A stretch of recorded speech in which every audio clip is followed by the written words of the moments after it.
What's up, everybody?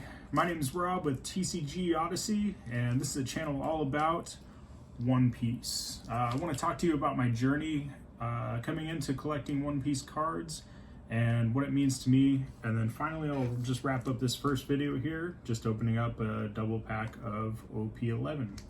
So I just want to start by introducing a couple of my favorite cards and learned a little bit about the characters as I've gone along here. So let me know what you think. I'm just getting started. So first card I got on deck here is a Zoro Juro, correct me if I'm wrong.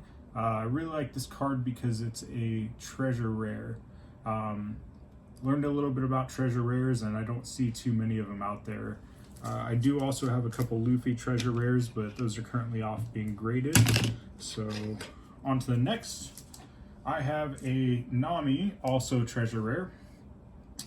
This is a really cool card. I've got a couple of copies of this one as well, and I just really enjoy the art that goes into it. One of the things that really turned me on to TCGs, but One Piece in general, is I really love the tone behind all of the videos and the messaging.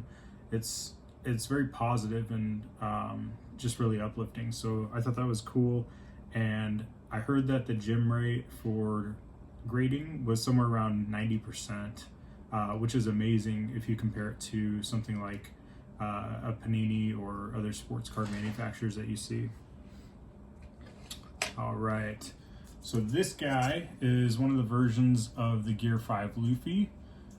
Really like the artwork in here. I thought they did a fantastic job putting the card together. So that's been one of my favorites as well. This one's a little bit newer. This is going to be from an OP-10, Divine Departure. So I think the artwork's absolutely beautiful in this. Came in a PSA 10, and I just really like having it around. So it's another one of my very favorites here.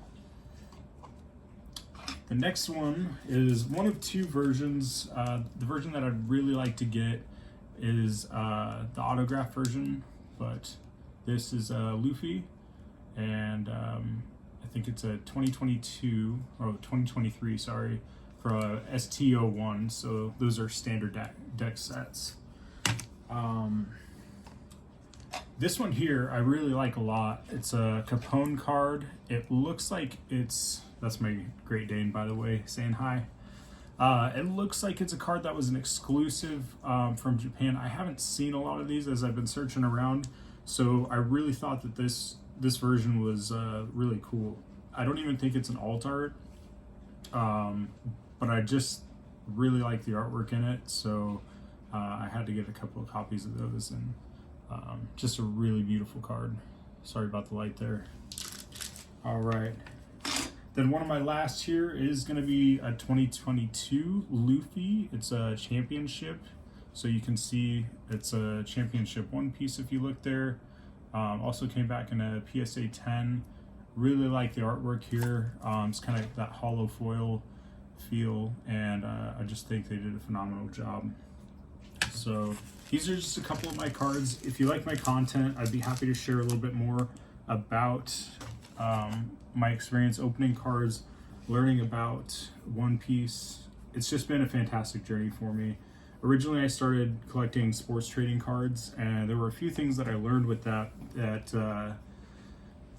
kind of switched my line of thinking from where I was at to where I'm going now. And so what I learned about the world of sports trading cards is that it's heavily reliant on an athlete or a player or a team to do very well. So you could spend a lot of money ripping boxes to only have your athlete maybe not make it, or have an injury, or get traded back down.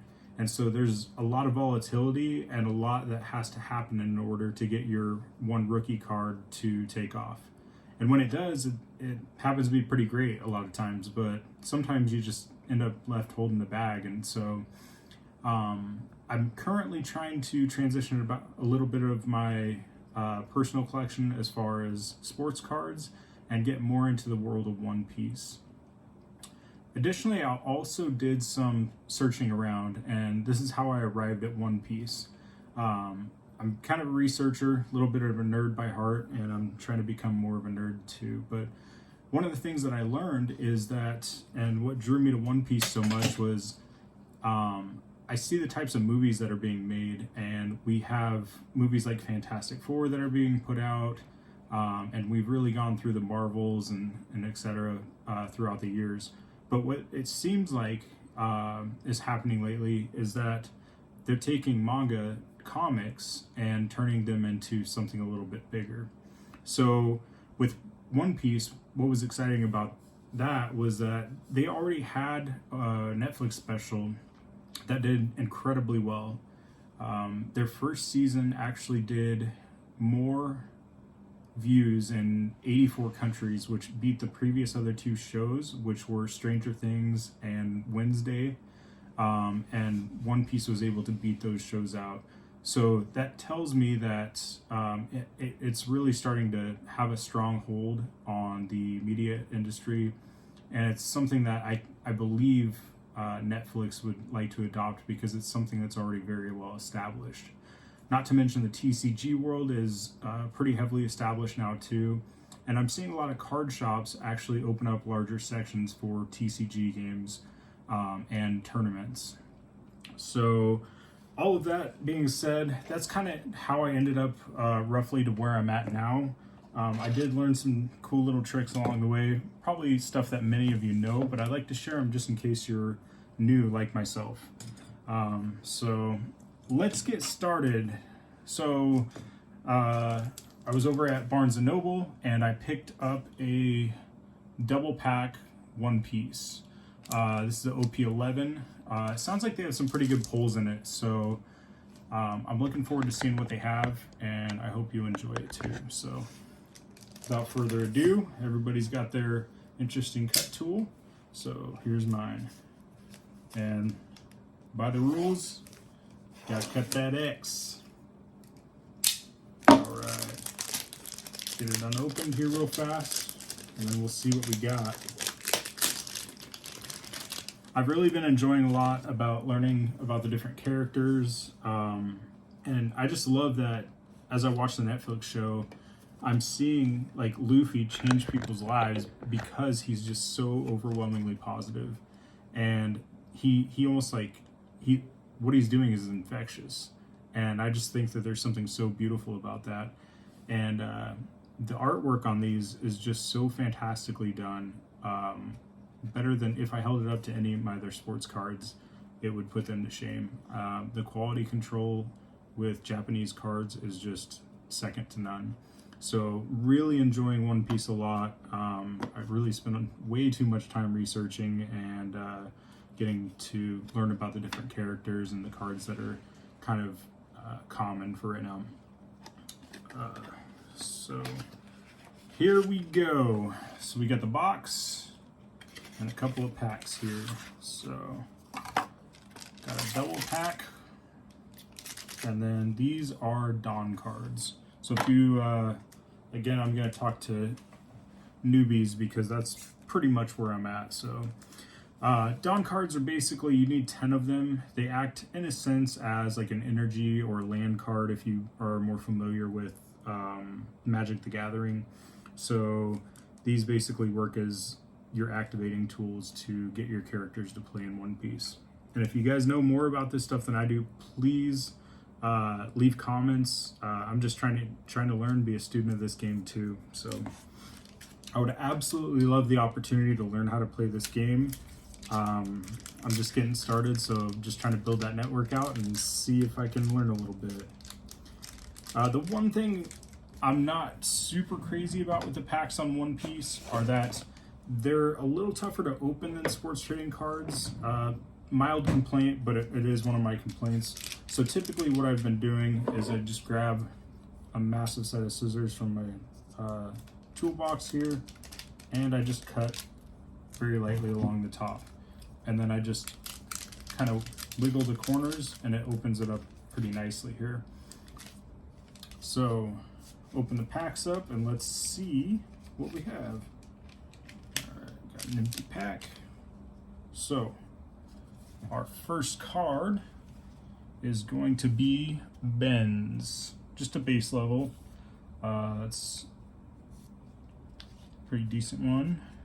Fisher Tiger, another base card.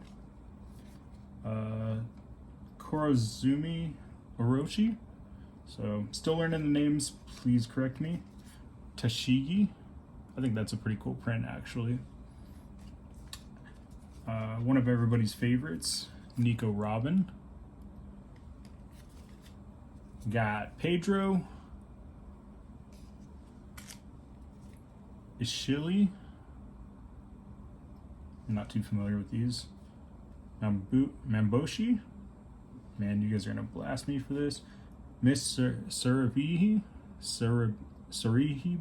Oh man, I botched that one. Anyway,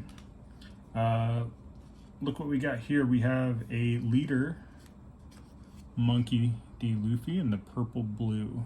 So, and then looks like a newer version of the Capone, similar to the card that I showed you a little bit earlier. So that's pretty cool. And that is a rare. So, and then Neptune we have in a rare as well.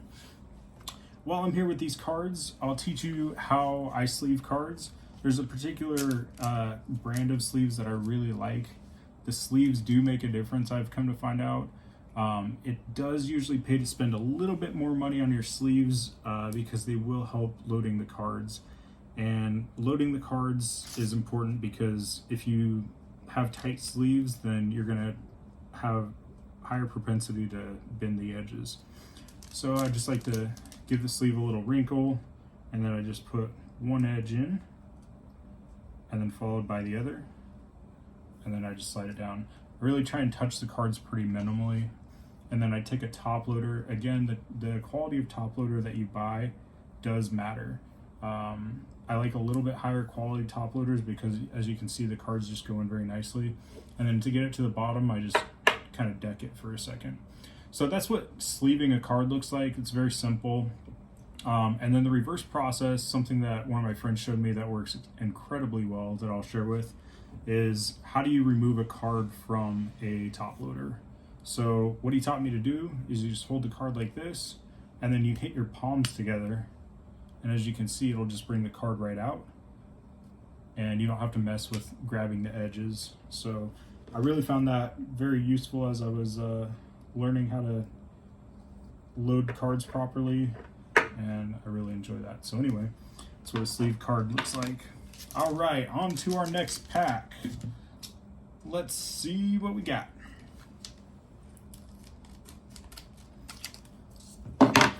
I know there are tabs that help tear vertically. I just am a little bit particular about my cards, and I want to make sure that I'm not tearing the corner down and then basically causing a bend in the card. I like to touch them as minimally as possible. All right, we have Aladdin. It's going to be just a base character card. Charlotte Lola, it's another character card. So those are One Piece's common cards. Mocha, and that's going to be another character card. Little Sadie, character card as well. Merman Combat Ultramarine, character card. Kurubu, character card. Zephyr, character card. Ancient Weapon Poseidon, character card. Charlotte Anana, that's going to be an uncommon card. And then here we have our leader, Shirahoshi. So she's going to be the green-yellow leader. For those of you that you don't know, your standard card of a player is going to be blue background. Your leader cards are going to have a red background. So we have a rare Vinsmoke Reiju. These are pretty popular cards, it seems. I do think the artwork's really beautiful, especially with the holo there. So, and then we have Prince Groose, another rare card. So we'll work on getting those all sleeved up. Yeah, I just want to say thank you for taking the time to sit with me and walk with me as I learn this process of One Piece. I figured I'd just share what I know, and then hopefully you can learn a lot from those of you out there. So final stop here, we're gonna get our Dawn pack. So this is actually a very beautiful card. I don't know which Dawn this is. I haven't spent a ton of time looking at Dawns, but it does seem to be a pretty beautiful card. Like I said, I got a lot to learn, so I'm happy to stay humble and learn from others. I really want to learn how to play the game. Haven't been able to find the app aside from like the basic with the 2 decks. So I'd like to get some more experience, and ultimately one day I'd like to get to tournament play. So anyway, thanks for stopping by TCG Odyssey, and I look forward to making some more videos, and I'll be learning to create content as I go along. Take care.